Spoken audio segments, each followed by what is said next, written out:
2024 November 2nd. Daily Bread Passage. 2 Samuel chapter 15 verse 13 to 37. Keyverse. Verse 30. Title: David flees.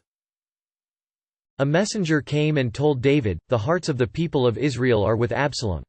Then David said to all his officials who were with him in Jerusalem, "Come. We must flee, or none of us will escape from Absalom. We must leave immediately, or he will move quickly to overtake us and bring ruin on us and put the city to the sword." The king's officials answered him, "Your servants are ready to do whatever our lord the king chooses." The king set out, with his entire household following him, but he left 10 concubines to take care of the palace. So the king set out, with all the people following him, and they halted at the edge of the city. All his men marched past him, along with all the Kerethites and Pelethites, and all the 600 Gittites who had accompanied him from Gath marched before the king. The king said to Ittai the Gittite, "Why should you come along with us? Go back and stay with King Absalom. You are a foreigner, an exile from your homeland. You came only yesterday. And today shall I make you wander about with us, when I do not know where I am going? Go back, and take your people with you. May the Lord show you kindness and faithfulness." But Ittai replied to the king, "As surely as the Lord lives, and as my lord the king lives, wherever my lord the king may be, whether it means life or death, there will your servant be." David said to Ittai, "Go ahead, march on." So Ittai the Gittite marched on with all his men and the families that were with him. The whole countryside wept aloud as all the people passed by. The king also crossed the Kidron Valley, and all the people moved on toward the wilderness. Zadok was there, too, and all the Levites who were with him were carrying the Ark of the Covenant of God. They set down the Ark of God, and Abiathar offered sacrifices until all the people had finished leaving the city. Then the king said to Zadok, "Take the Ark of God back into the city. If I find favor in the Lord's eyes, he will bring me back and let me see it and his dwelling place again. But if he says, 'I am not pleased with you,' then I am ready, let him do to me whatever seems good to him." The king also said to Zadok the priest, "Do you understand? Go back to the city with my blessing. Take your son Ahimaaz with you, and also Abiathar's son Jonathan.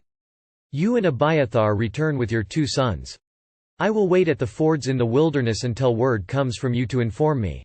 So Zadok and Abiathar took the Ark of God back to Jerusalem and stayed there.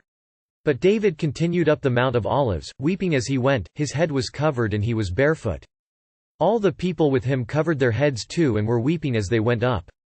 Now David had been told, "Ahithophel is among the conspirators with Absalom," so David prayed, "Lord, turn Ahithophel's counsel into foolishness." When David arrived at the summit, where people used to worship God, Hushai the Archite was there to meet him, his robe torn and dust on his head. David said to him, "If you go with me, you will be a burden to me. But if you return to the city and say to Absalom, 'Your Majesty, I will be your servant, I was your father's servant in the past, but now I will be your servant,' then you can help me by frustrating Ahithophel's advice. Won't the priests Zadok and Abiathar be there with you? Tell them anything you hear in the king's palace. Their 2 sons, Ahimaaz son of Zadok and Jonathan son of Abiathar, are there with them. Send them to me with anything you hear." So Hushai, David's confidant, arrived at Jerusalem as Absalom was entering the city. When David heard of Absalom's rebellion and all of Israel falling for Absalom's charm, he fled at once with his officials. David left only 10 of his concubines to guard the palace. Then 600 foreigners, the Gittites, came to David and escorted him. Ironically, these strangers escorted him while his own son wanted to take his life. On this flight, perhaps David realized the cost of his sins, his adultery and murder. Yet we can see the hand of God who sent many royal people to David and comforted him. God does not stand idly by amidst his people's suffering but cares and restores them. So, in that dire circumstance, David put his trust in the Lord who would provide for him and protect him. He sent the Ark of God and the priests back to Jerusalem. Covering his head and weeping with his bare feet, he prayed that God would thwart Ahithophel's counsel. He inserted Hushai in Absalom's presence to frustrate Ahithophel's advice.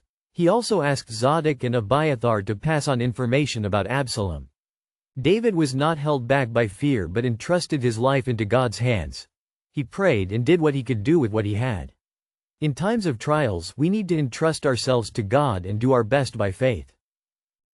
Prayer. Lord, help me have faith in you.